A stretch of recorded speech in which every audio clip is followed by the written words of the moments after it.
5,000 మంది duplicate ఉద్యోగులట. Contract outsource లో బయటపడ్డ భాగోతం. ప్రతి నెల శాలరీ పేట 25 కోట్ల లోటి. ఆధార్ కార్డు వివరాలు తీసుకోవడంతో వెలుగు చూసిన ఉద్యోగాల మాఫియా. ప్రజాధనం దుర్వినియోగం అవుతున్నా గుర్తించిన గత సర్కారు. ఉద్యోగ వ్యవస్థను ఇక పూర్తిగా స్ట్రీమ్లైన్ చేసేలా డిజిటల్ మానిటరింగ్ అంటూ చూస్తా ఉన్నాం. సో 5,000 కాదు 50,000కు పైగా ఉంటాయి. 5,000 కాదు 50,000కు పైగా బోగస్ ఉద్యోగులు ఉంటారు. వాళ్ళ పేరిట కొన్ని వందల కోట్ల రూపాయల లూటీ జరిగింది. ప్రజాధనం వృధా అయింది. మరి దానిపైన ఏమైనా కఠిన చర్యలు తీసుకుంటారా అంటే ఏముండదు. ఇది అంతా ఎక్స్పోజ్ చేయాలి. ఈ 5,000 మంది ప్లేస్లో మనలకు సంబంధించి 5,000 మందిని తీసుకోవాలి అనేది ఈ ప్రభుత్వం యొక్క లక్ష్యం.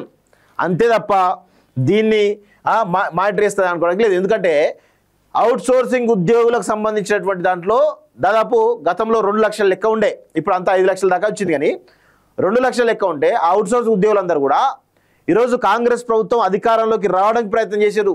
ప్రయత్నం చేయమని మీరు చెప్తే మేము మా ప్రభుత్వం వచ్చిన తర్వాత మీకు అండగా నిలబడతాం, మీ శాలరీ రెగ్యులైజ్ చేస్తామని చెప్పేసి చెప్తే వాళ్ళు అండగా నిలబడ్డారు.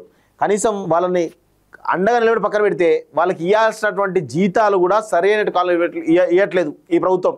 5 నెలలు 6 నెలలుగా జీతాలు రాక తమ కుటుంబాన్ని పెంచి పోషించుకోలేక అవుట్ సోర్సింగ్ ఉద్యోగాలు అవమానాలు అప్రబాధాలు భరించలేక ఈరోజు ఆత్మహత్యలు పాల్పడుతున్న సంఘటనలు అనేకం ఉన్నాయి. మొన్న రీసెంట్గా సూర్యాపేటలో జరిగింది ఒక సంఘటన. చాలా దారుణంగా ఇలాంటి సంఘటనలు చాలా ఉన్నాయి. హృదయ విదారకరమైనటువంటి సంఘటనలు ఉన్నాయి. సో అలాంటి వాటి సెటరేట్ చేసే ప్రయత్నం చేయండి. 25 కోట్లు ఇస్తా ఉన్నారు నెలలకి. మీరు ఈ 2 సంవత్సరాలు కూడా 25 కోట్లు ఇచ్చారు కదా మీరు. మరి వాళ్ళకి జీతాలు ఇవ్వడానికి ఏమవుతుంది నాకు అర్థం కాదు. వాళ్ళు కష్టపడిన దానికి అడుగుతున్నారు కదా. అసలు వాళ్ళు లేకపోతే ప్రభుత్వం నడుస్తుందా? గ్రామ స్థాయిలో స్వీపర్ స్థాయి నుంచి సచివాలయ ఉద్యోగుల వరకు కూడా ఈరోజు అవుట్ సోర్సింగ్ ఉద్యోగులు లేకుండా ప్రభుత్వం నడుస్తుందా? ఎంత దుర్మార్గంగా ఉందో ఒకసారి అర్థం చేసుకోండి. రాష్ట్రంలో కాంట్రాక్ట్ అవుట్సోర్సింగ్ ఉద్యోగాల మాఫియా ఆర్థిక శాఖ బయటపెట్టింది. ప్రభుత్వ శాఖల్లో పనిచేస్తున్న ఉద్యోగుల వివరాలను ఆధార్ కార్డుతో లింక్ చేయడంతో అసలు నిజాలు వెలుగులోకి వచ్చాయి. కాంట్రాక్టు అవుట్సోర్సింగ్లో ఏకంగా 5,000 మందికి పైగా డూప్లికేట్ ఉద్యోగులు ఉన్నట్టు తేలింది. అసలు అక్కడ ఉద్యోగులే లేకుండా పేర్లు సృష్టించడం ఒక ఎత్తు అయితే ఒకే వ్యక్తి పేరుతో 2-3 చోట్ల జీతాలు తీసుకున్న విషయం బయటపడింది. ప్రభుత్వంలో పర్మనెంట్ ఉద్యోగం చేస్తున్న వారు సైతం అవుట్సోర్సింగ్ ఏజెన్సీల ద్వారా తాత్కాలిక ఉద్యోగులు నమోదైనట్లు అధికారులు గుర్తించారట. చూడండి, పర్మనెంట్ ఉద్యోగం చేస్తున్న వారు సైతం అవుట్సోర్సింగ్ ఏజెన్సీల ద్వారా తాత్కాలిక ఉద్యోగులుగా నమోదైనట్లు అధికారులు గుర్తించారు.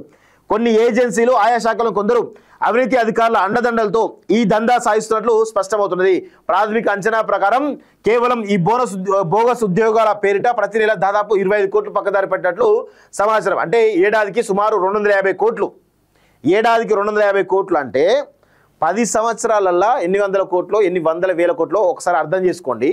సో ఇది కేసీఆర్ హయాంలో జరిగింది. ఇప్పుడు రేవంత్ రెడ్డి హయాంలో కూడా ఇదే జరుగుతూ ఉంది. సో వీళ్ళకు జీతాలు అసలు అవుట్సోర్సింగ్ ఏజెన్సీలలో కొంతమందికి అయితే జీతాలు ఇవ్వకుండా ఇబ్బంది పెడతా ఉంటే ప్రభుత్వం కనీసం మానిటర్ చేయలేకపోతుంది. మరి లెక్క తీస్తూ ఉంది, ఏం చేస్తారో అర్థం కాని పరిస్థితి కనబడతా ఉంది. లెక్క తీసి ప్రతిసారి అంతే లెక్క ఇస్తున్నారు, కనీసం ఆ లెక్కల ప్రకారంగా ఏమైనా జీతాలు ఇస్తున్నారంటే అది లేదు. సో ఇట్లాంటి పరిస్థితి కనబడతా ఉంది. ఇంకో దుర్మార్గ విషయం ఏంటంటే హోంగార్డులు, ఒక్కొక్క ఐపీఎస్ అధికారి ఇంట్లో పని మనుషులుగా హోంగార్డులు, డ్రైవర్లుగా హోంగార్డులు, తోటమాళ్ళు కూడా హోంగార్డులే ఉన్నారు. ఒక్కొక్క ఐపీఎస్ దగ్గర హోంగార్డులు 8 నుంచి 10 మంది ఉంటారట వాళ్ళ ఇంట్లో పని చేయడానికి. ఇంత దారుణంగా ఉంది పరిస్థితి. చూడండి, ఏం వ్యవస్థలో ఉన్నామో ఏందో అర్థం కాని పరిస్థితే కనబడతా ఉంది.